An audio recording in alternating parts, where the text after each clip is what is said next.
Where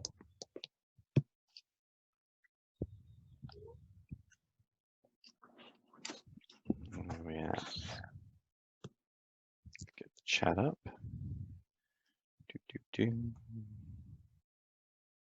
Tip that down there. Good morning, everybody.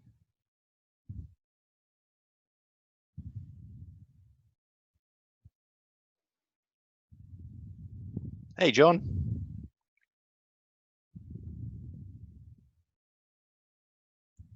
Who else we got going? Oh, got quite a few people. Awesome. All right. So let's make sure it's all ready. Cool. Everybody ready to roll?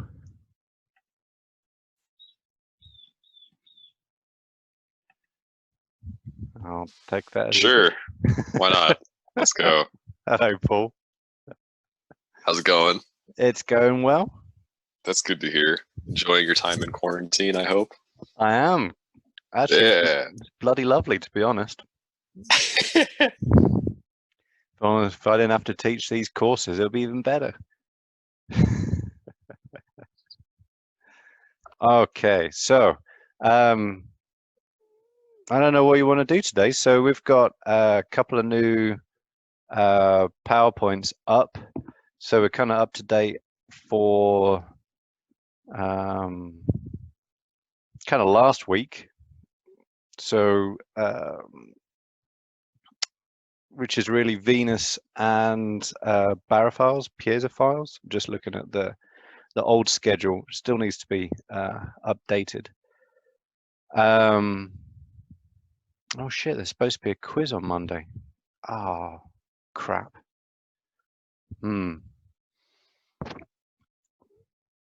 Okay. I'm gonna have to rejiggle things so that fits in a little bit better. Okay, don't worry, I'm just gonna mumble into myself. So Venus and pressure are done. I'm just going to share. Pardon me. I'm getting through my breakfast. Let's share screen. Let's see. Is this going to work? All right. Can you see me change through different stuff on here? Sure can, along with your 100,000s of internet tabs. Oh my God, there's so many tabs. Oh yeah, look at that. I actually trimmed them down quite a lot, to be honest. It was starting to make my computer run a little slow. Oh, that hurts. That hurts to hear. You can. So I was actually just before here. I was reading up on the Venera missions to Venus, which were. It's kind of funny actually. It's a little bit of. Oh, you don't want to see my EndNote library. How Russian or Soviet the approach was. It's like, okay, this one blew up. We send another one. And oh, that one blew up, and so on and so forth. Let's get back to chat. So I shared the screen because before I've kind of learned that if you share a document and you go to a different one, it doesn't. You can't actually see the other one. Where the hell is the chat gone? Oh, okay. Sorry, I'm kind of futzing around with this to try and figure out how to get back to. Let's stop that. Oh, word of today. Robertson. That's an interesting one. I think it'd probably have to be piezophile, to be honest. It's such a cool word. There you go.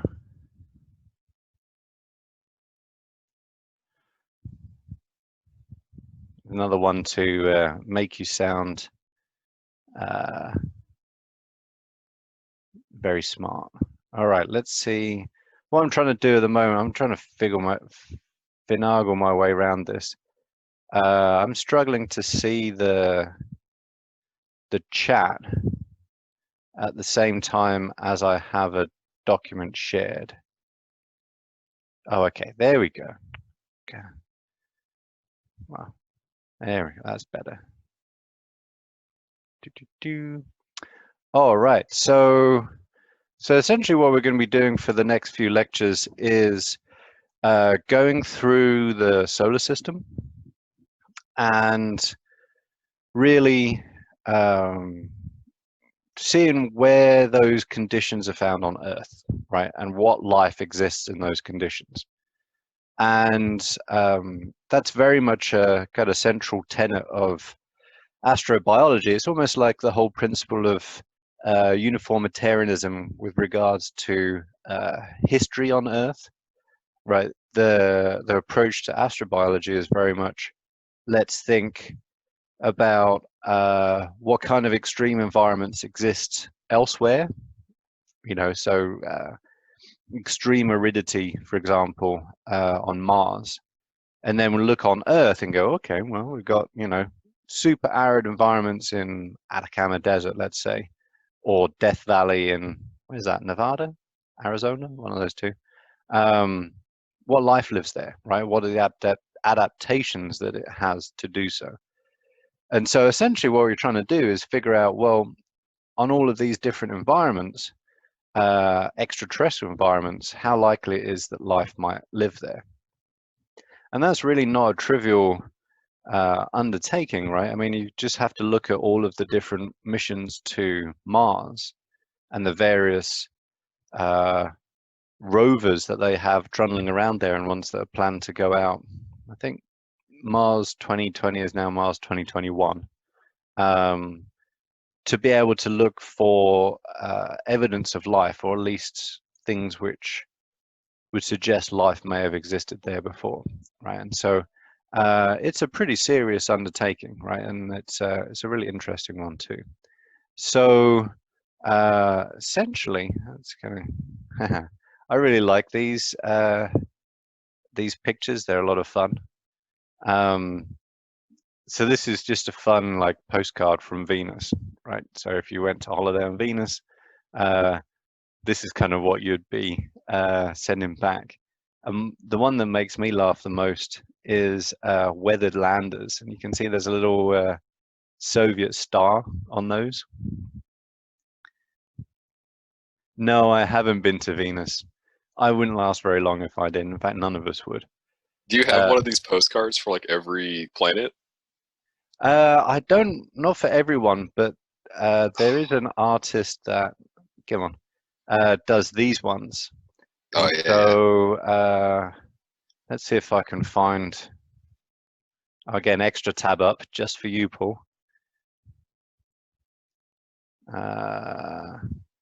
What is it? Iron, rain, come on.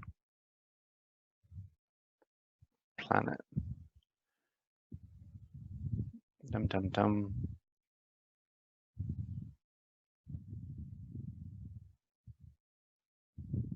So this was an article that I saw a little while ago. This is about another exoplanet where basically it's tidally locked, we think, and so at the terminator, which is where the sun ends, and obviously things cool down a lot. It's proposed that it's cool enough for iron droplets to rain out. So they think there's actually iron rain on that planet, which is super cool. Oh, there we go. Move that down a little bit there. So this is the artist that does these, and so he does all of these for different planets, which I think is super funny. So there you go, singing in the iron rain on WASP. What is it? Come on, computer. 76b. So I thought that was cool.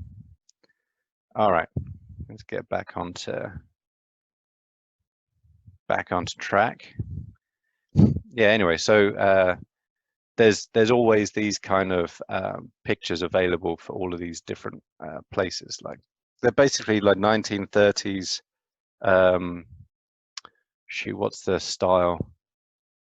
It's very like Art Deco. That's it. Yeah, Art Deco 1930s style pictures, but they have them for all of these, which is really cool. Anyway, so the reason why I haven't been to Venus, A, it's hard to get to. You know, I mean, it's further away than, you know, even Florida, which is a long way away. And also, it's a fucking horrible place. It really is. You would not want to go there. In summary, and actually, it's kind of interesting because there's some info down here from not Mariner, that was a flyby. These Venera missions, not entirely sure how you pronounce it, which were sent by the Soviet Union, kind of part of the Cold War arms race for some bizarre reason. I don't really know why. So they focus on Venus, the US focused on Mars. Anyway, the longest one of any one of those, and I think they got like 6 or 7 down to the surface. The longest any of them lasted was 2 hours. Right, so they were designed to. They actually sent back pictures like this. Right, so it's kind of blow that up a little bit. So here, I don't know if you. No, I don't think that counts as a little Soviet star. But these are pictures of Venus. Right, that's what it actually looks like. The false colored images, so they're not actually, they're made to look more yellow because that's what they think that the atmosphere looks like. So as best as we can guess, that's the approximation of what it looks like on Venus, right? And so this lander here, I'm not sure which one this is, 13 or 14, it lasted for 2 hours, and that's it. It's dead. And part of the reason for that is the pressure that it experiences. It's like that went down to about 1,000 meters deep in the ocean.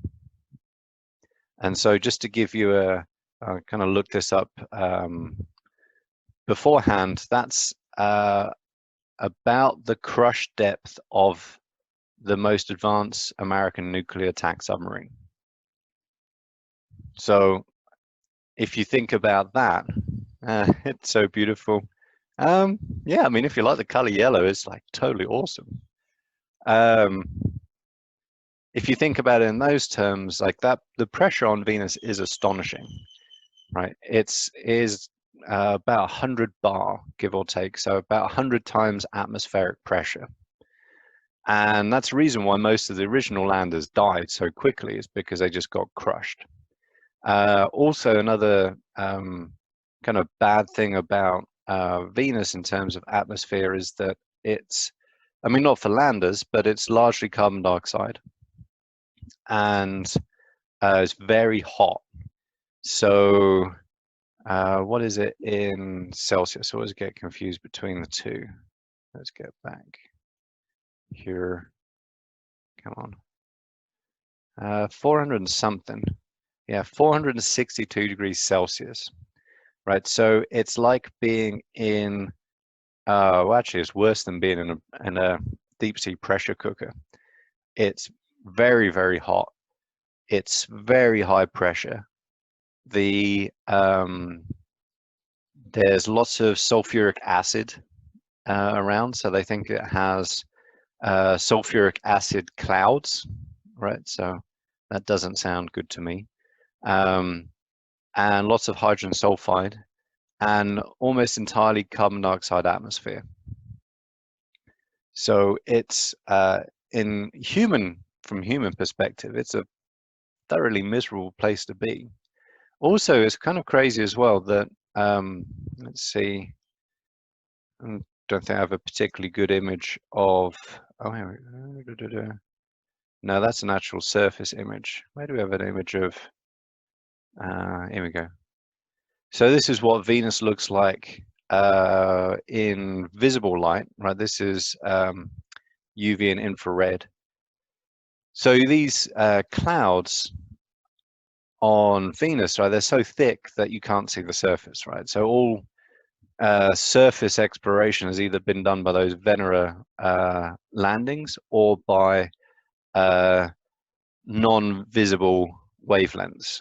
Radar is actually one of the best ones, and you can see, pardon me, the this was done by a radar telescope in Brazil, and here's what it looks like with a false color map. And that's, so the blue isn't water, it's just low points. And so you can see there's one high point up here, there's a point here, and there's a point here. But it's largely flat, right? But anyway, getting back to the original point, these clouds, they race around the planet Venus in about 4 days, right? So it's really, Venus is a really kind of weird place. It rotates the opposite direction. So looking down from the solar North Pole, essentially, we rotate anti-clockwise like so. Venus goes the other way around. It's one of the few ones that does that. Partly they think because of impact. But the orbit of the time it takes for Venus to go around the sun once is about 2/3 of the time it takes Earth to do so, which kind of makes sense. It's about 2/3 closer to the sun than the Earth is. But its day is half of its orbit. So its day is about 117 Earth days long.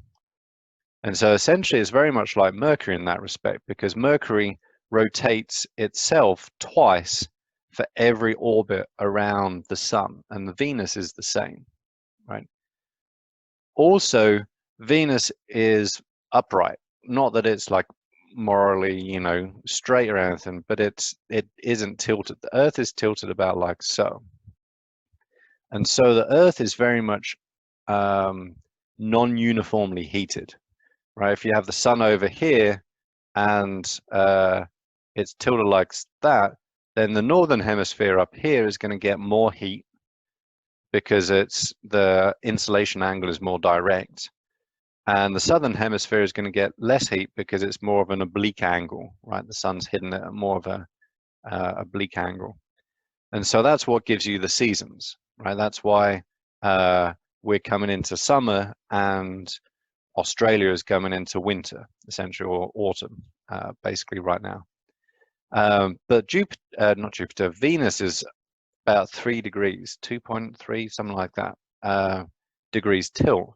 And so it's very evenly heated. It's kind of basically like slow roasted, right? As it goes around the sun, it's, you know, kind of toasting very evenly every part of the surface. So it's very uniform, and that all that heat basically drives that circumequatorial wind, and winds hit, I think it's like 220 miles an hour, right? So you can see how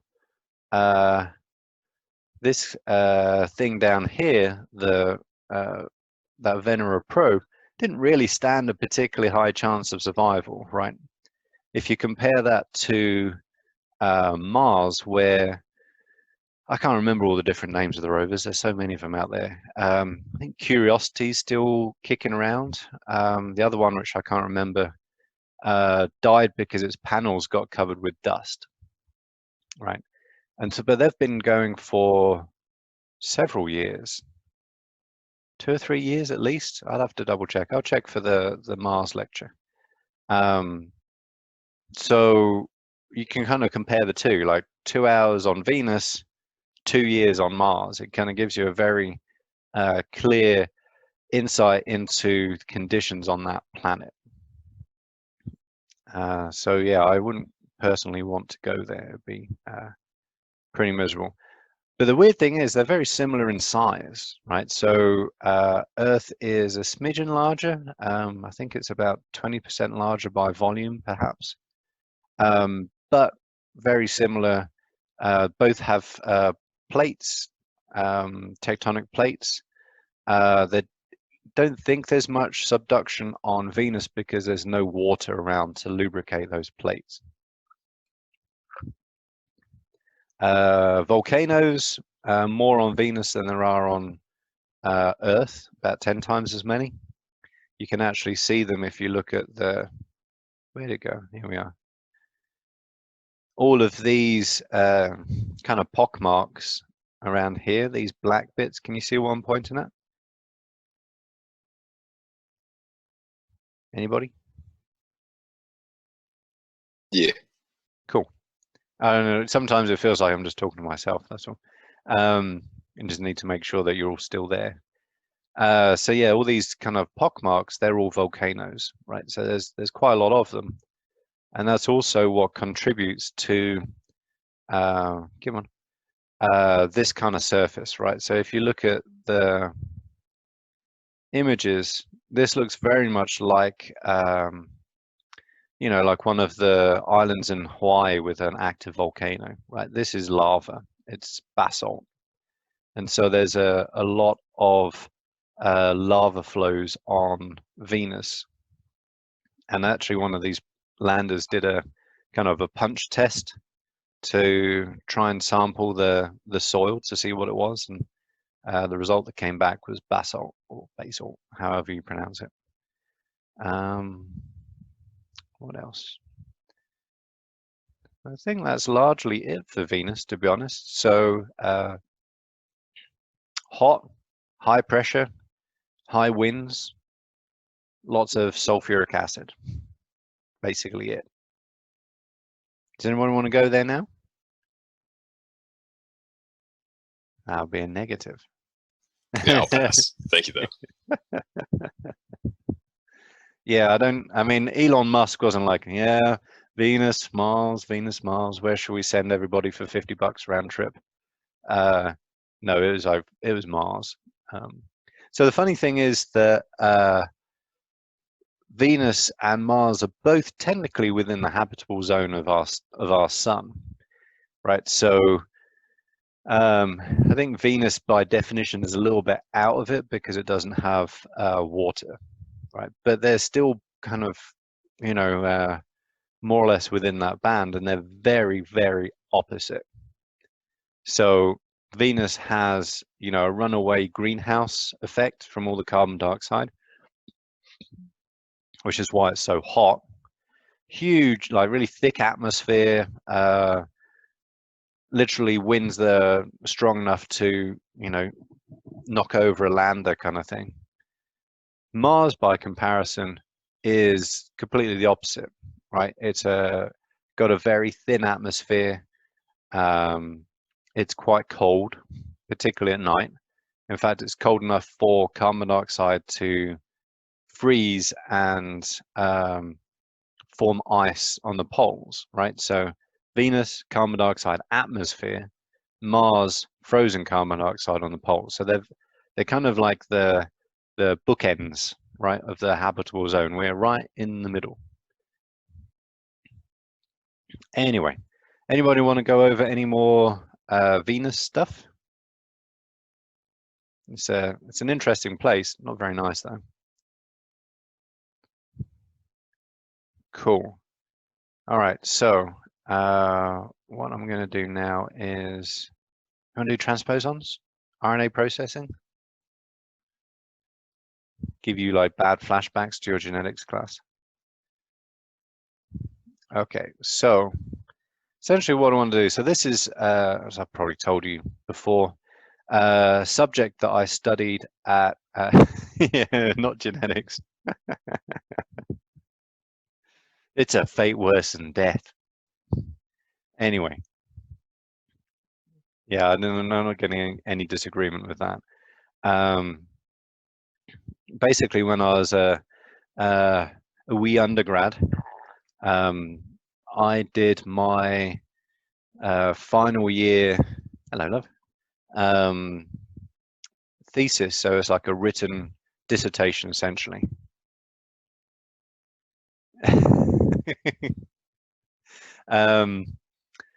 On barophiles. So the head of the biology department at the University of Birmingham, where I did my undergraduate degree, he was a microbiologist, and so he was very interested in Barophiles, this was back in 1998, 99, something like that. So, what? Maybe Zoom has become a bit of an asshole again. All right, we might be running out of time. That's weird. Gave me extra time the other time. I don't know what they're playing at. Well, we'll see how it goes. If we run out of time, we'll just have to restart it and another one. Anyway, basically he wanted to know about barophiles, and so this is something that I've been interested in for a very, very long time.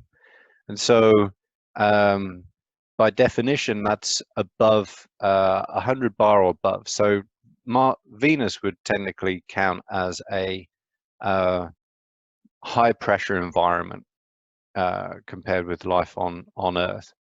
And so the old term was barophile, the new term is piezophile, piezo being pressure, right? So that 100 bar approximately is about 1,000 meters below the surface of the ocean. Now, if you think the Challenger Deep, which is in the Mariana Trench off of Guam in the Western Pacific, is 10,400 meters, I think, 10,800 meters, something like that. It's very, very deep. 3 people in history have gone that far, and David Cameron was one of them. So anyway, so essentially there's a bunch of problems that comes with that. Right, I'm going to get this down here, and let's see if we can get, come on, let's get this up. So these are one of the problems, right? So these are kind of handy GIFs. This is a hemoglobin molecule, and you can see how it's changing from oxy to deoxy hemoglobin, basically whether oxygen is bound or not. And it needs to move, right? It kind of flexes like that. And similarly, the phospholipid membranes also need to move, not only just kind of like this, right, like an ocean, but also things need to move around in that membrane, right? So pressure, what pressure does is it constrains that. Pressure forces things closer together, and so they're less able to move, right? So you've got hemoglobin at 1 atmosphere kind of does this. You put it at let's say 100 atmospheres or 1,000 atmospheres, and it's like this, right? So it can't move. Same with a phospholipid membrane, right? Instead of being kind of all, mobile, it then becomes like a waxy solid, right? And so that's one issue. I don't know what my kids are doing. The second issue is that water gets forced into proteins, right? And that's kind of shown here. So you've got this protein. Hey, kids, I'm teaching. Honestly. Yeah, so you got this water around the outside of the protein because it has a hydrophilic surface, and you have stuff in the middle like spaces, right? So for example, hemoglobin has a space in the middle where oxygen binds, for example, right? And what happens with pressure is not only does the protein itself get kind of constrained, but also water on the outside gets pushed inwards. And the center of proteins typically are hydrophobic, right? They wish to exclude water. And so when you push water into those proteins, it kind of changes their conformation or can even denature them completely. Right, so those are the two kind of, hey, come on, get out of there. I've lost the chat now, bollocks. Where'd you go? Anyway, so I'm racing against time because Zoom has somehow reinstated its 40-minute limit. So there's essentially 3 adaptations to that, right? One of the main ones, which is obviously genetic and by natural selection over evolutionary timescale, pardon me, has been to change one, the lipids, two, the proteins. And so essentially, if you need to maintain flexibility, right, and you're pushing onto that, that protein needs to be more flexible, more able to move than it does at atmospheric pressure, right? So atmospheric pressure would be like, bleh, like it would just be flopped apart. But at higher pressure, with all of that, force against it, it's now able to move, right? And the main way it does that is essentially reducing the strength of the bonds between the different bits so it can move more easily. More loops, so those are the bits that essentially join together parts of the protein. So that they act as like hinges, right? Allows things to move more easily. And also a more hydrophobic core so that water can't get in quite as easily, right? So that's for protein. For lipids, it's really anything that does the same, like the equivalent of increasing flexibility, which is really about fatty acid properties, right? So more desaturation, so they're kind of more kinked, which is also why fish oil is good for you, right? Lots of mono and polyunsaturated fatty acids, more cholesterol and shorter tail length. So the main idea, and this is kind of a tricky one to get, is that proteins and membranes are as fluid at that higher pressure as they are at our atmospheric pressure, right? They're not more fluid, they're exactly the same, but they do so with more pressure and more constraint. Does that make sense? Hopefully that kind of, it's kind of a opposite way around of thinking about it in a way. Another thing which we've touched on before is that one called piezolites, right? So these are compounds or chemicals which help protect or buffer macromolecules in the cell. And the two main ways they do that is by either doing something with water, right? Either by kind of binding it so there's less water around, or changing the water structure. Not entirely sure what that means. Essentially kind of doing the same thing, stopping it from going where it shouldn't, or by actually physically stabilizing those proteins so that they're not kind of deformed or denatured by pressure. And then the final one, which is really cool, I've got my eye on the clock on the meeting time. I don't know why they did that. That's really weird. On Monday, they'd like, yeah, time limit has been removed, and now they're saying it's back again. Which is kind of annoying. Anyway, the third one is basically ways to turn pressure adaptive genes on or off depending on changes in pressure. And that's been really well characterized for this system, which we've got here, where TOX-S, the one in the middle, is really a pressure sensor, right? So its job is to kind of basically force apart this TOX-R, which then results in this OMP-H being produced. You can see it over here. So if you look at pressure down on this axis, as pressure goes up, the amount of OMP-H, which is a transmembrane transport protein, goes up. So essentially it's a way for bacteria to cope with changes in pressure. Obviously they need to be able to live at the higher pressure, but there's lots of variations in pressure in an environment, right? If you're kind of going up or down a seamount, for example, or a hydrothermal vent.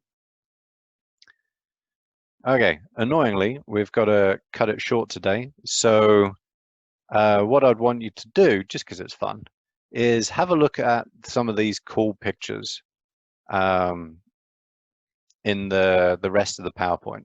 They're really fun, and particularly there's a video right at the very end, which is on a whale fall, like the community that you see there. And I think that's pretty much it for today. Sorry about having to cut it short. A little bit miffed about that with Zoom, to be honest. Any questions, email me them for sure. I'll post them to Blackboard as well, and save them for Friday.